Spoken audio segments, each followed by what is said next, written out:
Muito bom dia a todas, muito bom dia a todos. Saudar a Sua Excelência, o presidente, ministro Cristiano Zanin, Sua Excelência, a ministra Carmen Lúcia, decana da primeira turma, o excelentíssimo ministro Alexandre Moraes, vice-relator, a quem eu parabenizo pela dedicação demonstrada ao longo do seu voto. Saúdo meu dileto amigo, o ministro Flávio Dino, que tem um humor especial e isso o torna atraente. Excelentíssimo João Paulo Gonet, Procurador-Geral da República, senhoras advogadas e advogados que assumiram a defesa dos seus constituintes com extrema excelência, e assim peço vênia para iniciar a minha manifestação. Primeiramente, senhor presidente, gostaria de fazer um introito e depois vou, pelo índice, revelar a Vossa Excelência as questões que eu vou tratar. A missão principal do Supremo Tribunal Federal é a guarda da Constituição, fundamento inabalável do Estado democrático de direito. Dessa ordem, irradia a promessa de igualdade entre todos os cidadãos perante a lei, sem distinções de identidade, de origem social, de condição econômica ou de posição política. Cumpre-nos, enquanto magistrados, zelar pela verticalidade das normas constitucionais e legais no âmbito da vida social, de modo que cada cidadão brasileiro reconheça na Constituição a necessária autoridade que a torna, não apenas um texto, mas uma norma viva, respeitada e eficaz. Em qualquer tempo ou circunstância, a Constituição deve funcionar como um ponto de partida, como caminho e como porto de chegada de todas as indagações nacionais. Como atividade típica deste Supremo Tribunal Federal, a jurisdição diferencia-se sobremaneira das funções legislativa e executiva, especialmente em relação ao seu escopo e aos seus limites institucionais.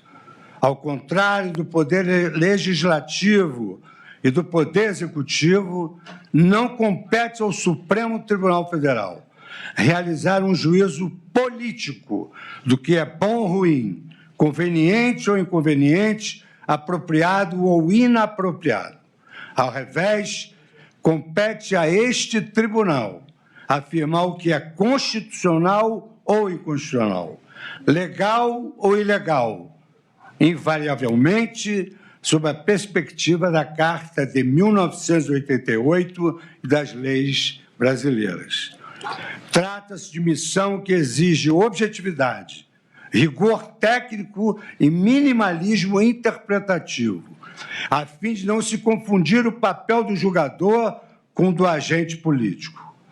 Como ensina o professor Daryl Levinson, a legitimidade da jurisdição repousa na capacidade de seus juízes produzirem decisões qualitativamente distintas daquelas emanadas pelos demais poderes.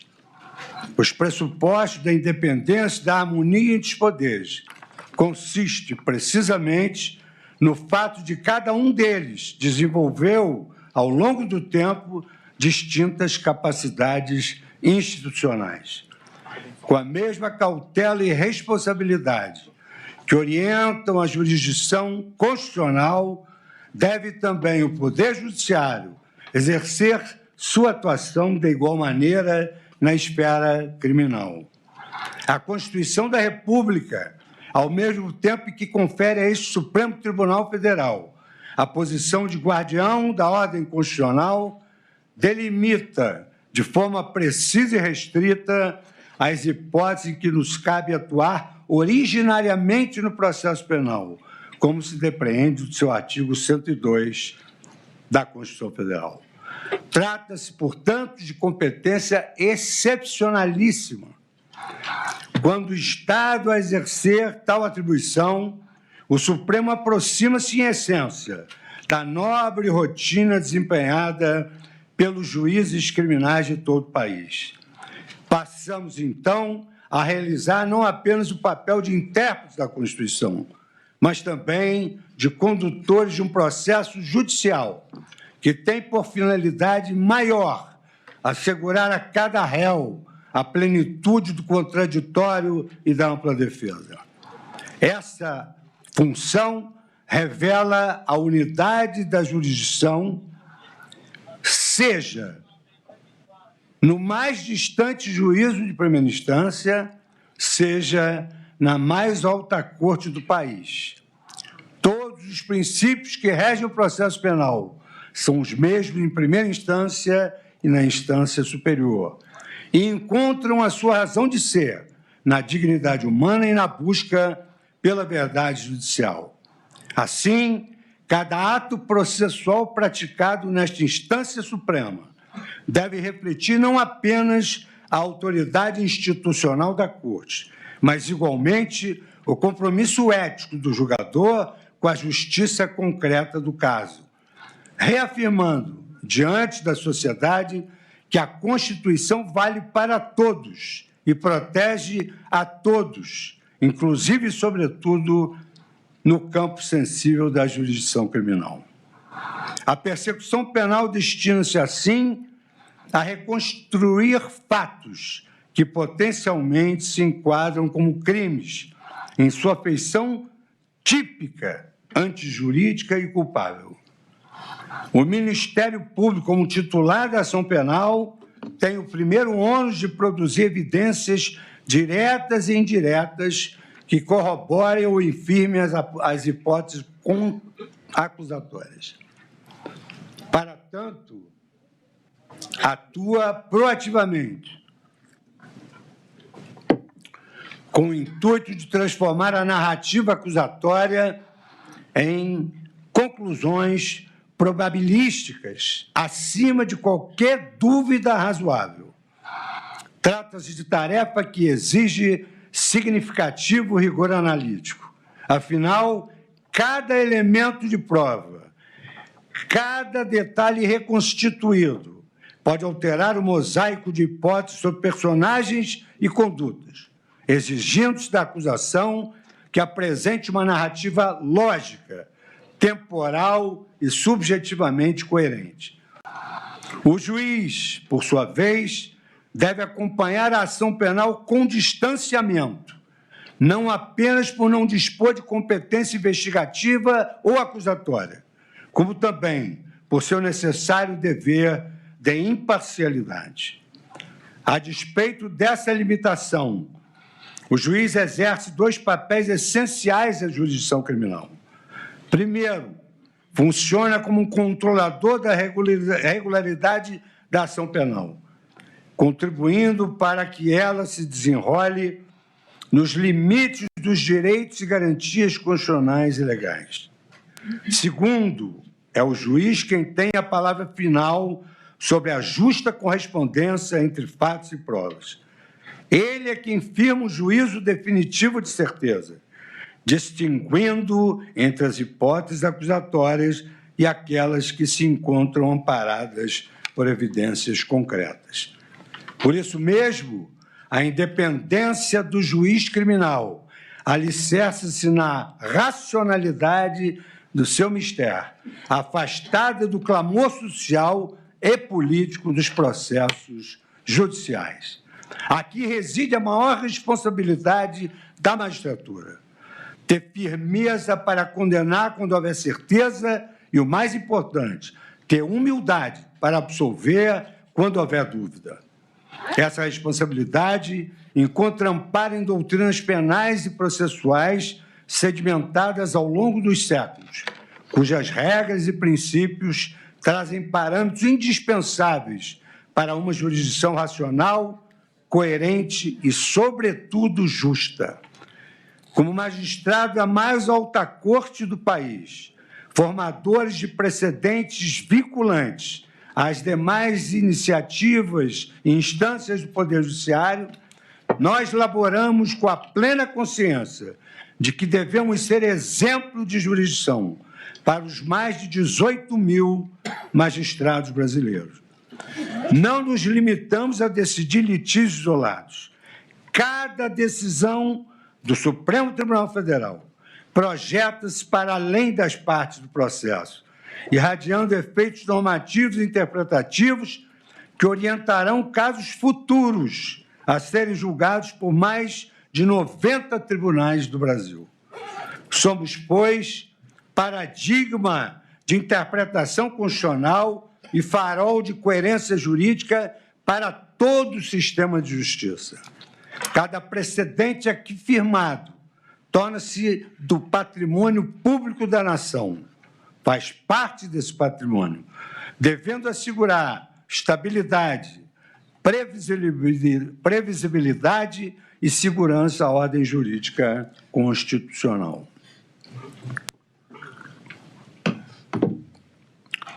Essa consciência institucional reforça ainda outra dimensão da nossa responsabilidade.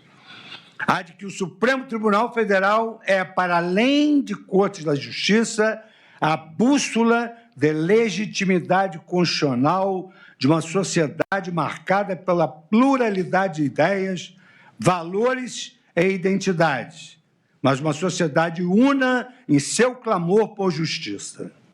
Cabe-nos, portanto, traduzir essa pluralidade em decisões que, ao mesmo tempo, respeitem a diversidade e reafirmem o império da lei, garantindo que a promessa inscrita em 1988 seja continuamente renovada no presente e projetada para o futuro.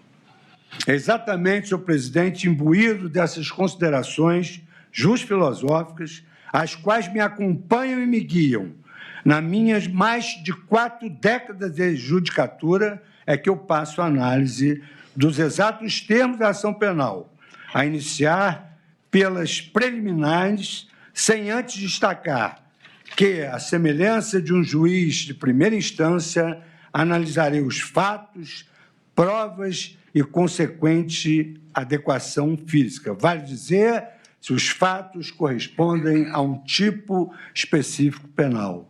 Rememorando meu saudoso amigo pessoal e de congregação acadêmica, o notável advogado Evaristo de Moraes, que, baseado em doutrina sólida do direito penal, afirmou num julgamento vitorioso no século passado que os fatos, para serem considerados crimes, devem encaixar-se na letra da lei penal, como uma luva se encaixa na mão.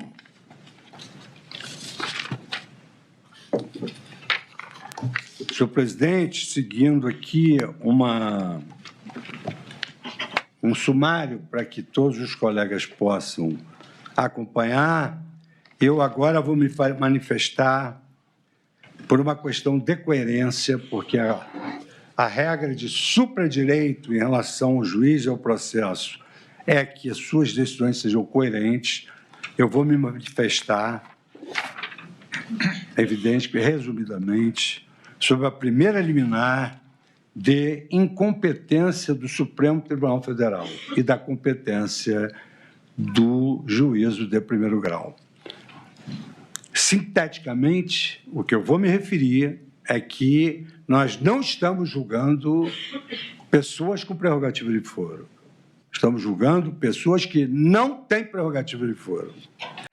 E destaco que as defesas, por meio das suas petições, argumentam que o Supremo Tribunal Federal é incompetente para julgar esta ação penal.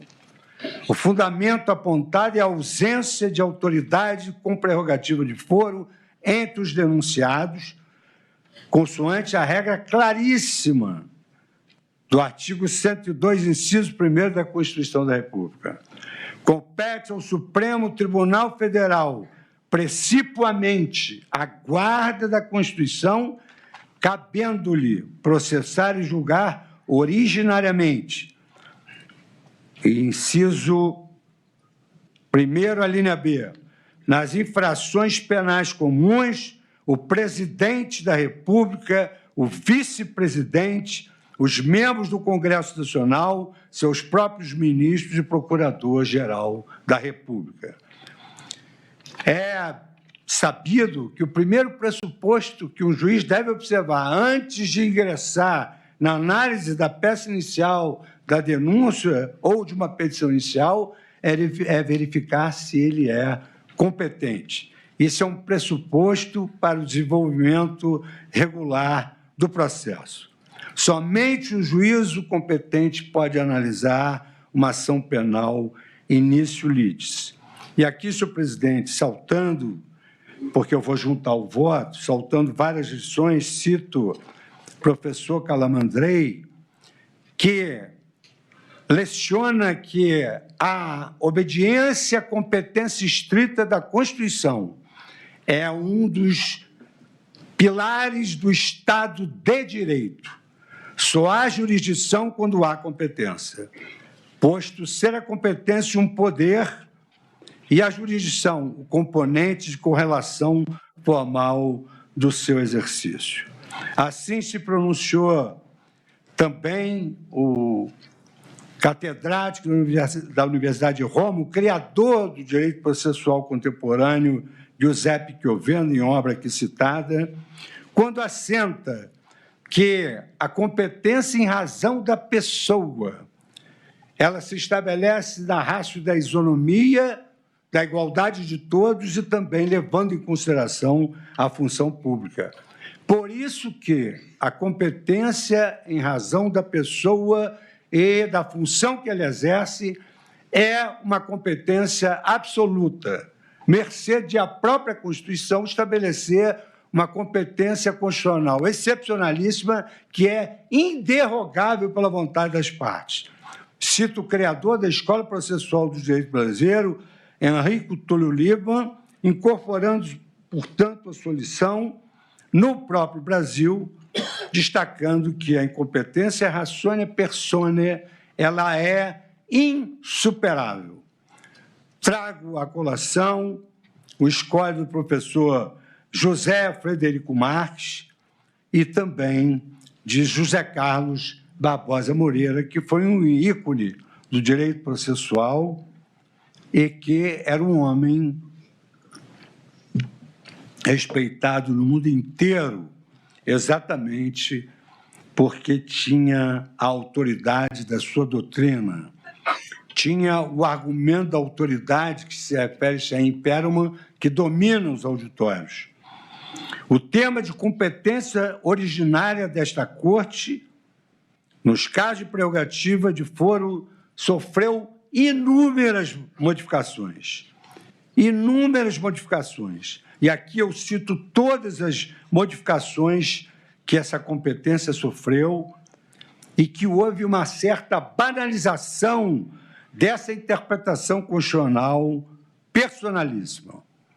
E esses autores expressam que, ao vedar expressamente o julgamento, ratione persone, por outro órgão competente que não aquele indicado na Constituição, esta regra passa a ser lindeira à criação de um tribunal de exceção, que o Constituinte buscou impedir, não apenas pela criação de um novo tribunal, mas exatamente para que uma ação, e a posteriori, a ação penal, fosse julgada por um órgão jurisdicional diferente daquele que é previsto nas leis. Ou seja, o órgão jurisdicional constitucional é absolutamente diverso do órgão constitucional ordinário, especialmente quando essa modificação da competência for resultado de uma interpretação após o crime. E o que eu quero dizer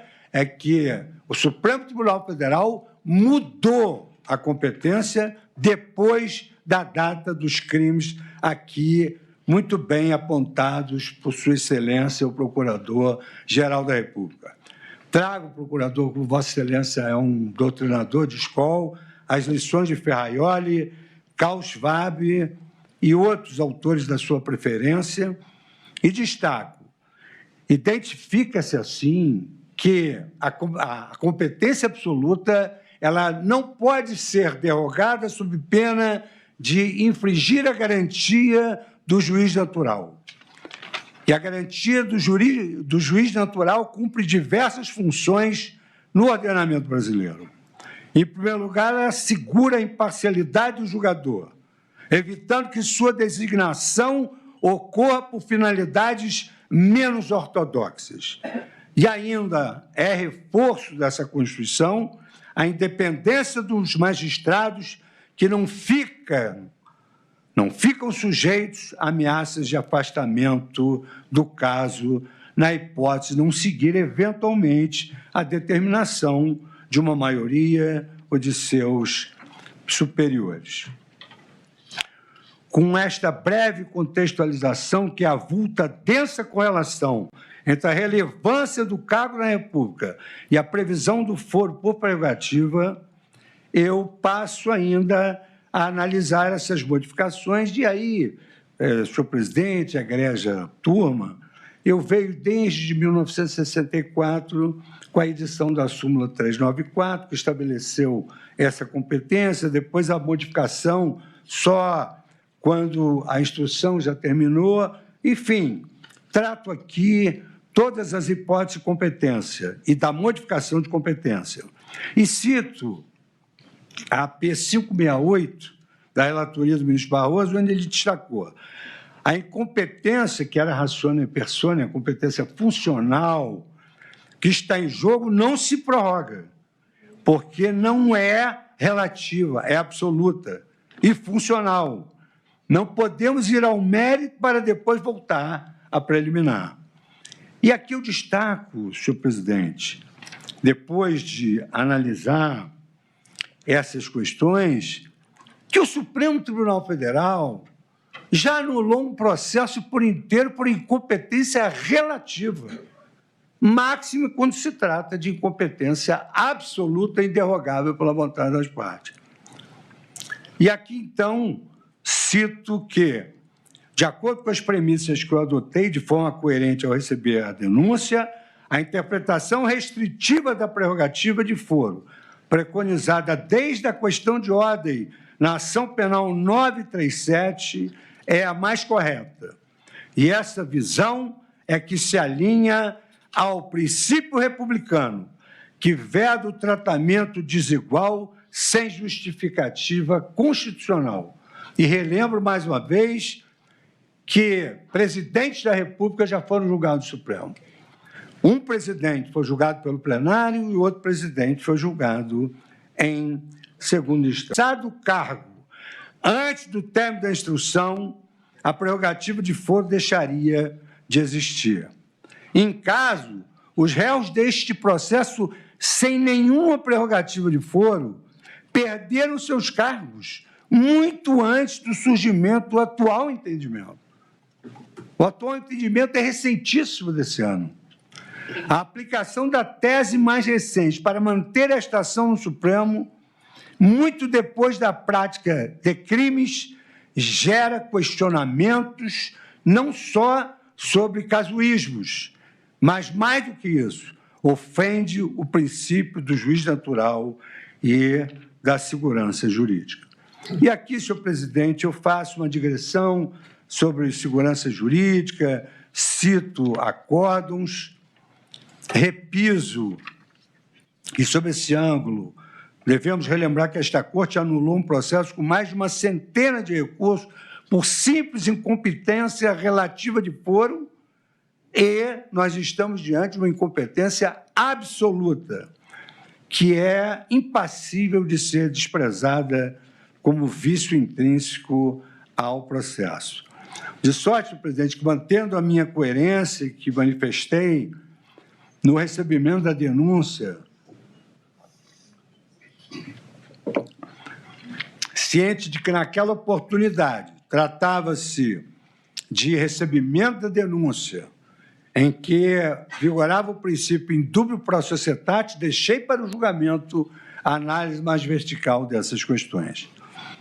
Assim sendo, senhor relator, saltando todas as digressões que aqui fiz sobre o campo doutrinário e jurisprudencial, com as vênias de sua excelência, o dedicado relator e dos que o acompanharam, meu voto é no sentido de reafirmar a jurisprudência desta Corte, adotada na questão de ordem na ação penal 937.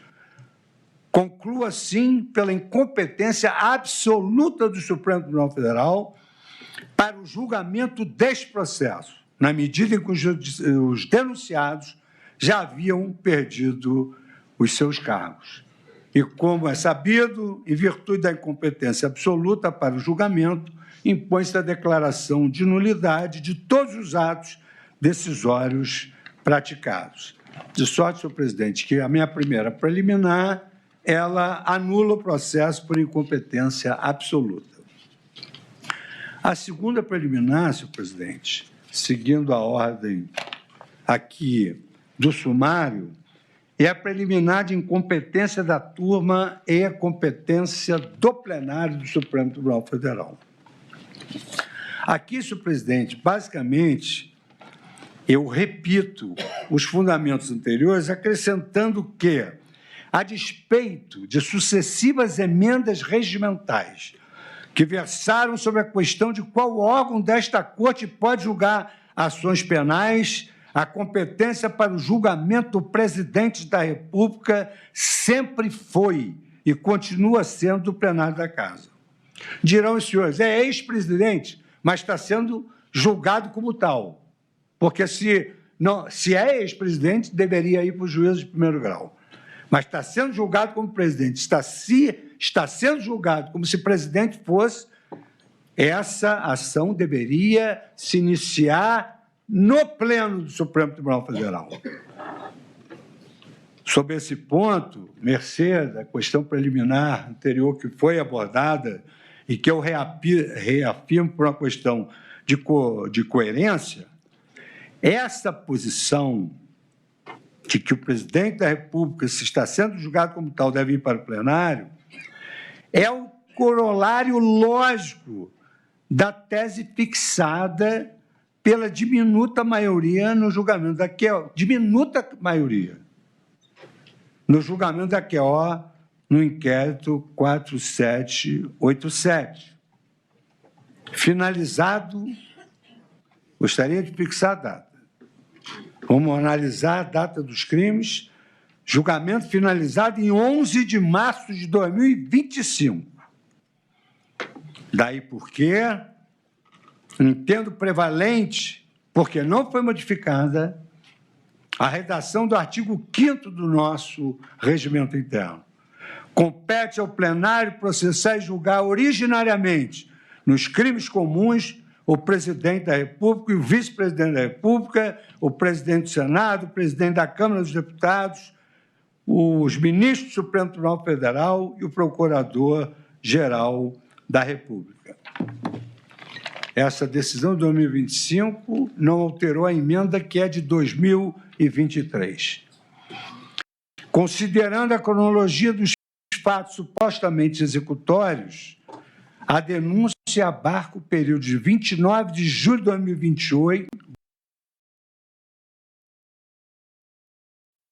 29 de julho de 2028, de 21 a 8 de janeiro de 2023. Nesse intervalo, a autoridade que deteria competência de foro exercia o cargo de presidente, o que mantém a competência for exercer o cargo de presidente, o que mantém a competência do Supremo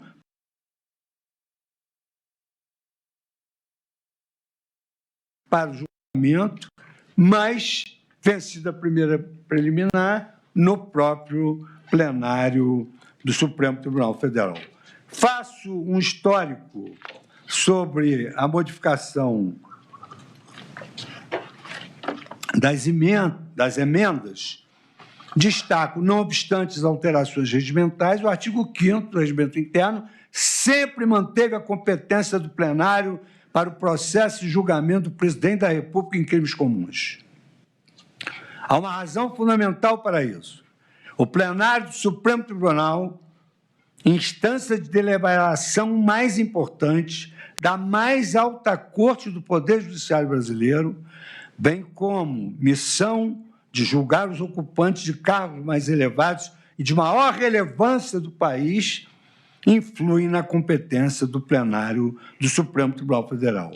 Ao rebaixar a competência originária do plenário para uma das duas turmas, estaríamos silenciando as vozes de ministros que poderiam exteriorizar sua forma de pensar sobre os fatos a serem julgados nesta ação penal.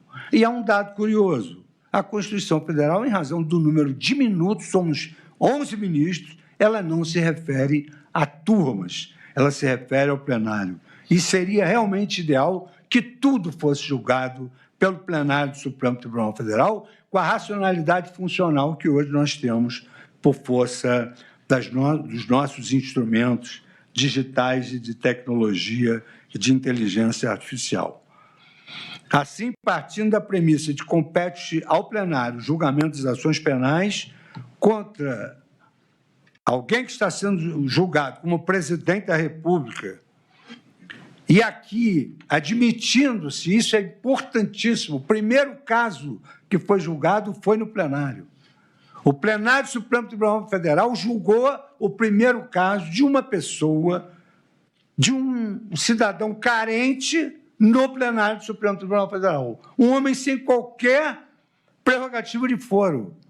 E isso induz a que, sendo a tese a mesma, gravitando sobre os mesmos fatos, que deve-se respeitar a denominada perpetuatio jurisdictionis pela conexão, ou seja, se ali começou, no plenário, ali deveria ter sido julgado todo o processo por conexão, como aponta não só a doutrina, mas também a jurisprudência. E eu trago aqui a Ação Penal 1060 do Supremo Tribunal Federal de 2024. Mesmo sem ocupar cargo que lhe garantisse a prerrogativa de foro, o réu Aécio Lúcio Costa Pereira foi julgado no plenário, com sua competência estendida por conexão a outros réus. Saltando mais uma vez, senhor presidente, todas as digressões doutrinárias, otimizando o nosso julgamento, em síntese, os réus não têm prerrogativa de foro ratione persone, porque não exercem função prevista da Constituição Federal. Se estão sendo processados como ainda ocupantes de cargos com prerrogativa, a competência do Supremo Tribunal, é da plenária do Supremo Tribunal Federal. O fato de processos conexos terem sido julgados no plenário impõe o deslocamento deste feito para o órgão maior da Corte. E as premissas envolvem casos de incompetência absoluta, mesmo o caso do plenário incompetente, e na forma do artigo 567 do Código de Processo Penal, eu também declaro a nulidade de todos os atos praticados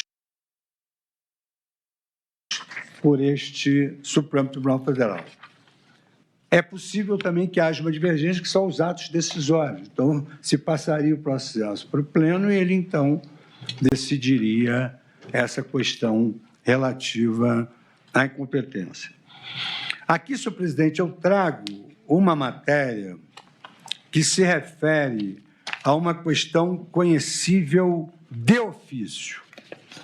Uma questão que é conhecível de ofício, que é a questão alegada como cerceamento de defesa em razão de um fenômeno moderno denominado data dump, que Vossa Excelência é um advogado super atualizado, tem aqui até intervenções de Vossa Excelência sempre exitosas, e digo que essa preliminar de garantia constitucional contraditória para a defesa se dá em razão da disponibilização tardia de um verdadeiro tsunami de dados sem identificação suficiente e antecedência minimamente razoável para a prática de atos processuais. E digo, senhor presidente, porque é importante, e apenas essa parte histórica, que a garantia do contraditório e ampla defesa incorporada ao direito ocidental há longo tempo já era ressaltada na obra do filósofo estoico Sêneca, que afirmava: quem decide o que quer que seja, sem ouvir a outra parte, mesmo que decida com justiça, efetivamente não é justo. Isso é repetido ao longo dos anos na Declaração Universal dos Direitos do Homem, adotada em 48 pela Assembleia Geral da ONU. Artigo 11. Todo ser humano acusado de um ato delituoso tem o direito de ser presumido inocente até que a sua culpabilidade seja provada de acordo com a lei, em julgamento público, no qual lhe tenham sido asseguradas todas as garantias necessárias à sua defesa. Isso está presente na Declaração Universal dos Direitos da ONU. Todas as constituições brasileiras, faço aqui uma digressão que não vou ler, peço vênia para não ler, a começar pela de 24, incorporaram em seu bojo a garantia do contraditório e ampla defesa, assim como a Carta de 1988, uma das maiores constituições de todo o mundo, consagrou no artigo 5º a mesma inciso 56º, que aos litigantes em processo judicial, e acrescentou agora e administrativo. Aos acusados, em geral, são assegurados o contraditório e ampla defesa com os meios e recursos a ela inerentes. A garantia guarda tamanha importância que, na doutrina de todos aqueles que trataram sobre essas cláusulas pétreas constitucionais, e eu cito por todos Ferraioli, Direito e Razão, Teoria do Garantismo Penal, eu cito Ferraioli e trago à colação, sem repisar os mesmos artigos, o que consta da Convenção Americana sobre Direitos Humanos, que é o nosso Pacto de São José da Costa Rica, que no artigo 8º, sobre as garantias judiciais, ele é preciso. No artigo 8º, 1c, toda pessoa tem o direito de ser ouvida com as devidas garantias e dentro de um prazo razoável por um juiz ou tribunal competente, independente e imparcial, estabelecido anteriormente por lei, na apuração de qualquer acusação penal. A linha C, concessão ao acusado do tempo e dos meios adequados para a preparação da sua defesa. O mesmo regramento encontra-se no Pacto Internacional sobre Direitos Civis, onde ali se destaca que toda pessoa acusada tem o direito de plena igualdade e de diversas garantias, dentre as quais destaca a linha B do artigo 3º, de dispor de tempo e dos meios necessários à preparação da sua defesa. Essa foi a ratio, no ano 2009, da súmula vinculante número 14. É direito do defensor, o interesse do representado, ter acesso amplo aos elementos de prova que, já documentados em procedimento investigatório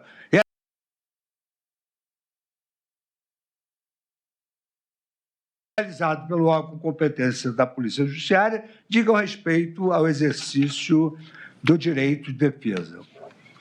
A consolidação jurisprudencial da Suprema Corte, ela provocou, inclusive, uma modificação no artigo 7º, inciso 19º do Estatuto da Advocacia.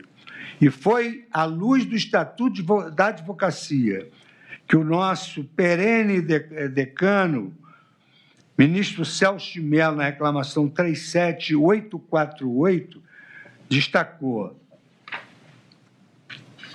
não se diga por absolutamente inaceitável considerada a própria declaração constitucional de que a pessoa sob persecução penal, ou em juízo ou fora dele, mostrar-se-ia destituída de direitos e garantias. Esta Corte jamais poderia legitimar tal entendimento, pois a razão de ser no sistema de liberdades públicas vincula-se em sua vocação protetiva a amparar o cidadão contra eventuais excessos emanados do aparelho estatal. E o voto de Sua Excelência, como de regra, um voto extremamente profundo, e por isso eu destaco apenas alguns trechos, muito embora a Sua Excelência merecesse que eu lesse todo o acórdão. E, ao final, afirma Sua Excelência, o nosso perene decano, ministro Celso de Mello, impede destacar por oportuno que os advogados sejam os constituídos pelo acusado, sejam os nomeados pelo juiz para a defesa técnica, têm direito de acesso aos autos do processo ou à investigação penal, ainda que em tramitação sob regime de sigilo, considerada a essencialidade do direito de defesa. Reclamação 37848. Trata-se, portanto, de um verdadeiro instrumento de proteção dos imputados e da sua própria dignidade humana. E aqui eu trago a colação da jurisprudência constitucional da Corte da Alemanha, da Itália, da Espanha e da própria Corte Europeia de Direitos Humanos. E há uma contemporânea compreensão desse contraditório e da ampla defesa. No caso, nós estamos diante de uma ação penal recebida em 26 de março de 2025, em face de 8 réus, num primeiro núcleo, e no total 34 réus, pela suposta prática de 5 crimes, entre os quais organização criminosa, abolição violenta do Estado Democrático de Direito, golpe do Estado e dano qualificado. Consoante relatório apresentado por Sua Excelência, o eminente relator, um relatório minucioso, mesmo resumido, minucioso e detalhado. Esse relatório apresentado entre os dias 19 de maio de 2025, nessas sessões, e na sessão de 2 de junho de 2025,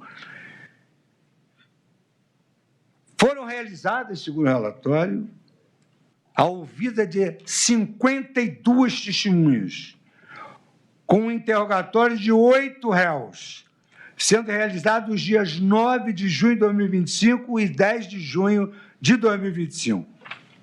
E o julgamento iniciado em 29 de setembro de 2025. Transcorreram, portanto, 161 dias entre o recebimento da denúncia, que, diga-se de passagem, com primor de Sua Excelência, o Procurador-Geral da República contava com 272 páginas, e o início do julgamento com cerca, portanto, de 5 meses. Estou há 14 anos no Supremo Tribunal Federal. Julguei processos complexos, como, por exemplo, o mensalão. A ministra Carmen Lúcia, nossa decana, também esteve presente. O processo levou 2 anos para receber a denúncia e 5 anos para ser julgado. Trabalho exaustivo do eminente relator, mas que, diga-se a realidade, um trabalho que ninguém conhecia melhor do que ele. Agora eu vou ter a falsa modéstia, ministro Alexandre, de dizer que eu procurei analisar cada detalhe do seu trabalho muito denso, daí eu ter analisado todas essas páginas, e entender que, até para mim, elaborar esse voto foi motivo de extrema dificuldade, eu vou dizer por quê. Não é um processo simples, e já não seria tão somente pelo número de denunciados e de testemunhas, mas em caso salta aos olhos a quantidade de material probatório envolvido. Reportagem que foi ao ar em fevereiro de 2025 já indicava que a Polícia Federal havia apreendido 1.200 equipamentos eletrônicos dos envolvidos, 1.200 equipamentos eletrônicos, e logrado extrair 255 milhões de mensagens de áudio e vídeo, com peritos federais elaborando 1.214 laudos. Foi exatamente nesse contexto que as defesas alegaram cerceamento de defesa, em razão dessa disponibilidade tardia, que apelidei de um tsunami de dados que, no direito anglo-saxônico, se denomina de document dumping, e sem indicação suficiente e antecedência minimamente razoável para a prática dos atos processuais. Eu não sou um expert nesse assunto, mas a quantidade chega a 70 terabytes. Eu fui pesquisar isso, fiquei até... nem acreditei, porque são bilhões de páginas. E já apenas em 30 de abril de 2025, portanto, mais de um mês após o recebimento da denúncia, e menos de 20 dias antes do início da oitiva das testemunhas, foi proferida a decisão deferindo acesso à íntegra de mídias e dos materiais apreendidos na fase investigativa. Apenas em meados de maio, cerca de 5 dias antes do início da oitiva das testemunhas, a Polícia Federal enviou links de acesso para as defesas de um SharePoint, e, não obstante, os arquivos totalizassem 70 terabytes. 70 terabytes. Pastas e arquivos que se encontravam sem qualquer nomenclatura adequada ou índice que permitisse uma efetiva pesquisa, como também senti essa dificuldade e, por uma questão de fidelidade, dizer que não só o ministro Alexandre de Moraes me mandou todos os discos, enfim, todos esses 70 terabytes, e também me convidou para assistir o depoimento das testemunhas. Como se não bastasse, novos arquivos foram incluídos no curso da instrução processual, inclusive em 15 de junho de 2025. Há nos autos um professor de todos nós, que é da casa de vários ministros, professor titular da casa de vários ministros, professor titular da USP, Gustavo Henrique Badaró, que destacou ter efetivamente ocorrido a violação à garantia da ampla defesa. Destaquei um trecho. É que, para exercer o seu direito à autodefesa, falando por si e de viva voz perante seu julgador, o acusado precisa conhecer plenamente, com a máxima profundidade, todas as provas que foram produzidas contra si ou a seu favor. E isso vale para os acusados de ontem e os de hoje, independentemente de suas matizes ideológicas. O devido processo legal vale para todos. Nesse ponto, eu grifo o que vem sendo denominado pela doutrina de data dump ou document dumping, que é a disponibilização tardia desses excetos de dados. Analisei uma jurisprudência da Suprema Corte, no caso Oram Hillary contra Brad, mas eu não tenho esse hábito de pesquisar lá fora nada. Eu acho que nós temos a melhor literatura, temos a melhor música, temos a melhor poesia, temos tudo de melhor, inclusive os acórdãos. E não se trata de novidade no Brasil. na Justiça Federal, por exemplo, foi objeto de sentença de absolvição sumária. Uma sentença proferida em 2021. Oportunidade que se ressaltou o cerceamento de defesa. E no texto da decisão está a existência de cerceamento de defesa, uma vez que o membro do parquê fez acompanhar a inicial acusatória de algo aproximado a 4 terabytes. Aqui são 70 terabytes.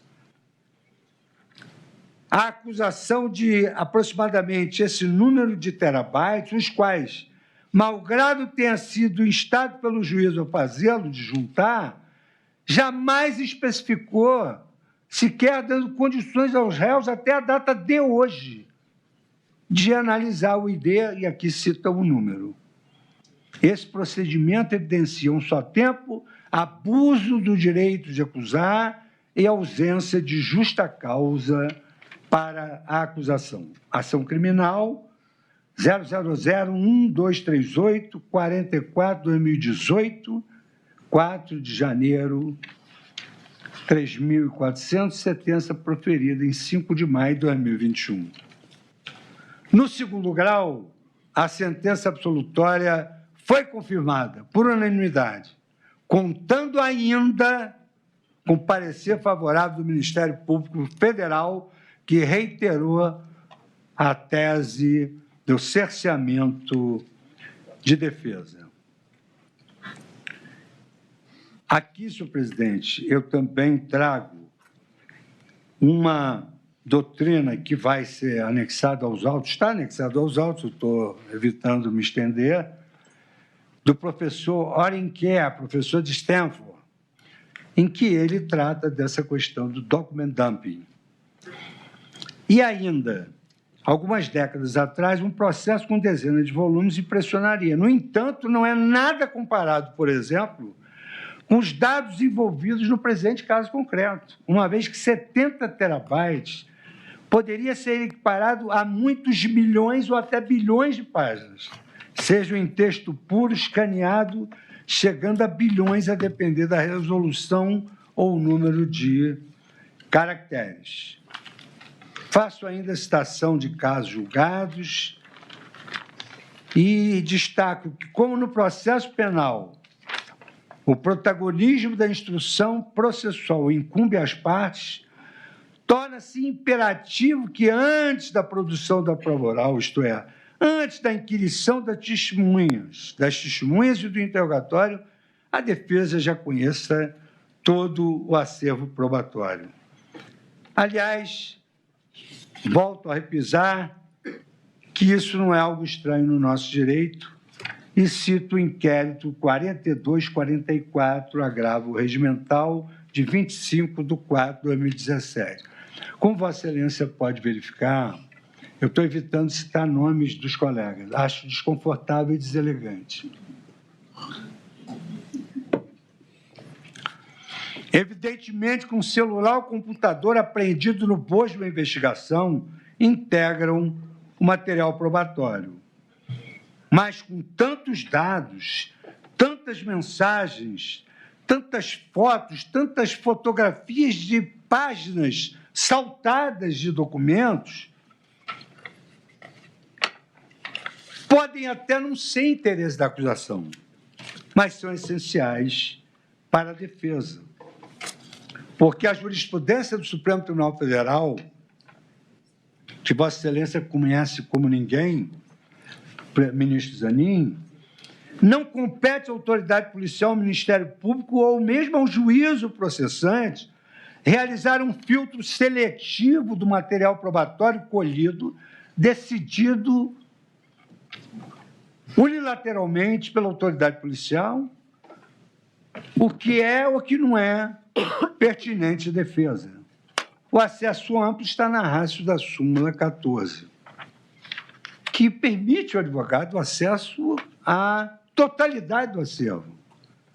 A possibilidade que existam dados considerados irrelevantes pela acusação ou pelo juiz mas que possam ter elementos cruciais para a defesa, seja para corroborar a tese defensiva, seja para questionar a lisura da investigação ou a denominada cadeia de custódia de provas, é importantíssimo para a defesa.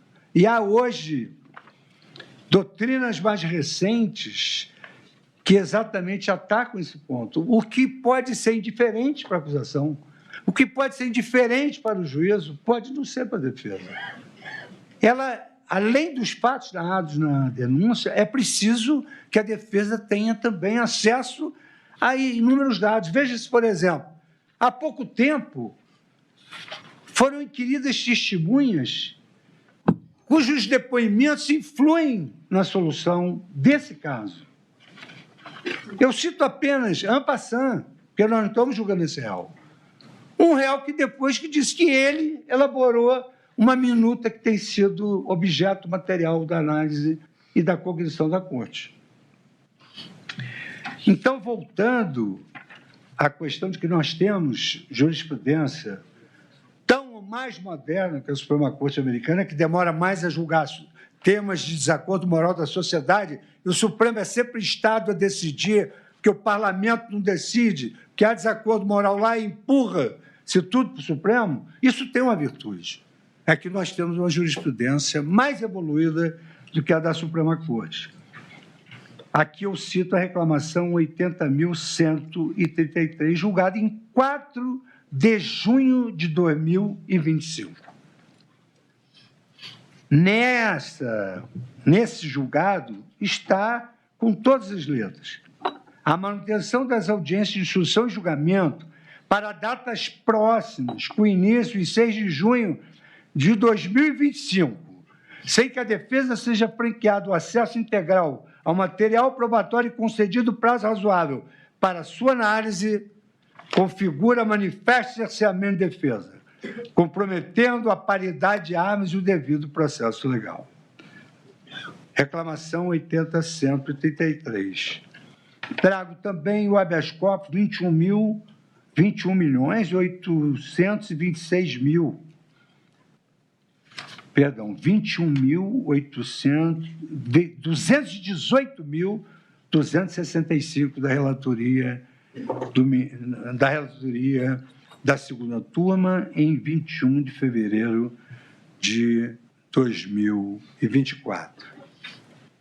Apenas pela importância, no julgamento a que eu me referi, Brady versus Maryland, o Justice William Douglas consignou a célebre assertiva: a sociedade triunfa não só quando os culpados são condenados, mas também quando os julgamentos criminais são justos. Por isso, senhor presidente, a egrégia turma, em razão da disponibilização tardia de um tsunami de dados, data dump, sem identificação suficiente e antecedência minimamente razoável para os atos processuais, e eu confesso que tive dificuldade para elaborar um voto imenso. Eu acolho a preliminar de violação à garantia constitucional do contraditório e da ampla defesa e reconheço a ocorrência de cerceamento e, por consequência, eu declaro a nulidade do processo desde o recebimento da denúncia. Agora, senhor presidente, passo a preliminar de validade da colaboração premiada. Senhor presidente, eu teci inúmeras críticas à delação premiada. E, por essa razão, eu me sinto no dever de manifestar algumas compreensões e concluir, talvez diferentemente daquela impressão que eu tive início elite. Eu cito a Lei 12.850, de 2013. E, conforme o artigo 3º da Lei 12.850, a colaboração premiada deve resultar em um ou mais dos seguintes efeitos: identificação dos demais coautores e partícipes da organização criminosa das infrações penais por eles praticadas, a revelação da estrutura hierárquica da divisão de tarefas da organização criminosa, a prevenção de infrações penais decorrentes das atividades da organização criminosa, a recuperação total ou parcial do produto ou proveito das infrações penais praticadas e a localização de eventual vítima com a sua integridade.